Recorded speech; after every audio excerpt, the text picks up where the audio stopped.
tétutesse, ce mélange de fierté, de flou, de coquetterie émotionnelle et de résistance intérieure, ne suffira plus à la protéger.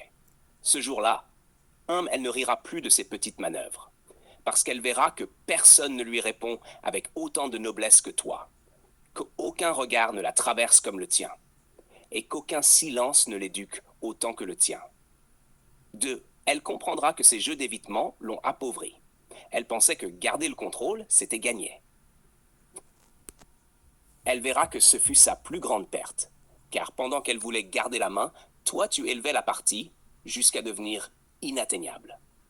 Elle se retrouvera devant des hommes qu'elle domine, mais qui ne l'élèvent pas. Et là, le vide apparaîtra. Elle sera admirée, sollicitée, applaudie peut-être, mais elle ressentira la pauvreté du lien. Et elle se dira, il me regarde, mais aucun ne me lit. Il m'aime peut-être, mais aucun ne me structure. Et là, sa tétutesse s'éteindra. Pas parce qu'elle aura changé pour toi, mais parce que la vie l'aura confrontée à sa propre illusion.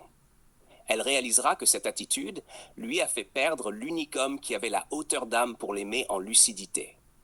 Était un masque de défense, pas de puissance. Était une stratégie, mais qui n'a pas survécu à l'épreuve du réel. Et toi, où seras-tu ce jour-là?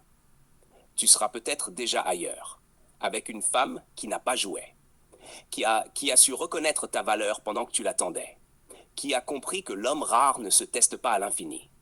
Mais une chose est sûre, elle se souviendra de toi. Pas comme un regret, mais comme le tournant qu'elle n'a pas osé prendre. Et ce jour-là, sa tétutesse disparaîtra. Mais il sera trop tard. Le plus redouté et le plus inoubliable. Cet homme n'entre pas dans une vie comme un amant, ni comme un simple compagnon.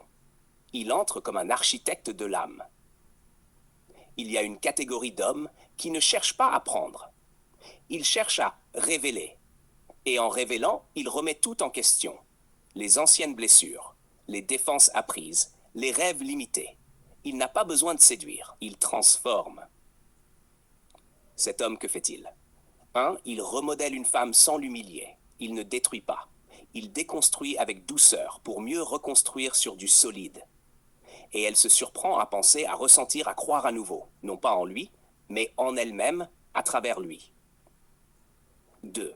Il l'aligne sur une version d'elle qu'elle n'a jamais osé incarner. Il lui montre non pas ce qu'elle est, mais ce qu'elle peut devenir. Et elle y croit. Non parce qu'il parle fort, mais parce que sa parole porte.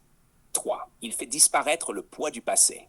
Non par magie, mais par présence, par justesse, par la force de son regard, de ses mots, de son cadre. Avec lui, elle n'est plus une survivante. Elle devient une reine, debout, alignée, ancrée. 4. Il fait tomber les armures les plus tenaces. Pas par insistance, mais parce qu'elle sent, pour la première fois, je peux m'abandonner sans être trahie.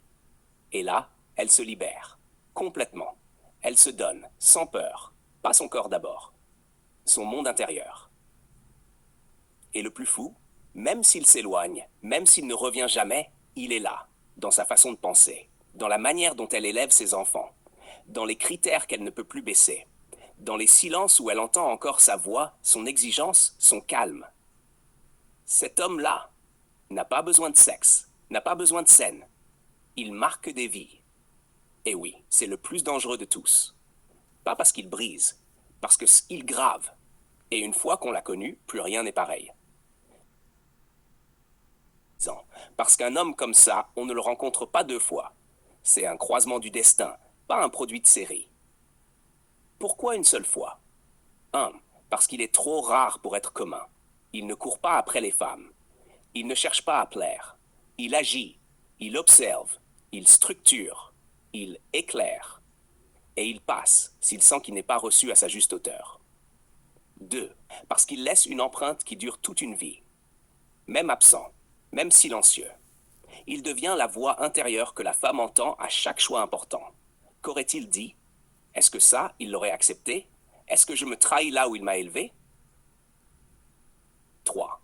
Parce qu'après lui, tout paraît fade. Les autres peuvent être gentils, beaux, disponibles, mais aucun ne met l'âme au travail. Aucun ne réveille l'intellect, la foi, l'alignement, la grandeur. Elle compare sans vouloir comparer. Mais l'écho de cet homme est plus fort que toutes les présences. Il ne revient pas, il n'a pas besoin. Parce qu'il sait que son passage suffit. Elle a tout entendu, elle choisira seule. S'il revient, ce sera parce que la femme s'est élevée jusqu'à lui. Pas parce qu'elle a pleuré ou regretté. Et pour elle, ce sera le repère pas besoin. Parce qu'il sait que son passage suffit. Elle a tout entendu, elle choisira seule. S'il revient, ce sera parce que la femme s'est élevée jusqu'à lui. Pas parce qu'elle a pleuré ou regretté. Et pour elle, ce sera le repère absolu. L'homme à qui elle pensera, même sur son lit de mort. Pas parce qu'elle l'a possédé, mais parce qu'il lui a montré ce qu'elle aurait pu devenir, si elle avait osé.